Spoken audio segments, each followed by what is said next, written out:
Hi friends, welcome to my channel.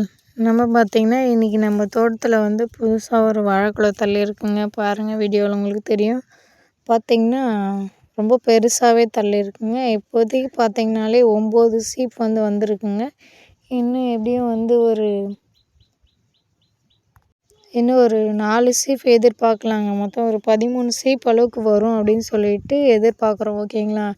மரம் பார்த்திங்கன்னா தடமாகவே இருக்குங்க. ஒரு 7 அடி கிட்டத்தட்ட மரம் வளர்ந்துருக்குங்க. நல்லா பெருசாக கொலை தள்ளி இருக்குங்க. ஓகேங்களா? நம்ம இதுக்கு வந்து எந்த ஒரு செயற்கை உரமும் பண்ணலை. அதுவாக வளர்ந்து அதுவாக கொலை தள்ளுதுங்க. ஓகேங்களா? நம்ம தோட்டத்தோட புது வருகைங்க. எவ்வளோ பெருசு இருக்குது பாருங்கள். அந்த சீப் முடிஞ்சு ஃபுல்லாக வந்து முடிஞ்சோடனே அந்த பூ எடுத்து நாங்கள் வடையோ இல்லை ஏதோ பொரியல் மாதிரி பண்ணி சாப்பிட்றோம். ஓகேங்களா? இது உடம்புக்கு ரொம்ப நல்லதுங்க. கல்லுக்கு நல்லது. ஓகே ஃப்ரெண்ட்ஸ், தேங்க்யூ ஃபார் வாட்சிங்.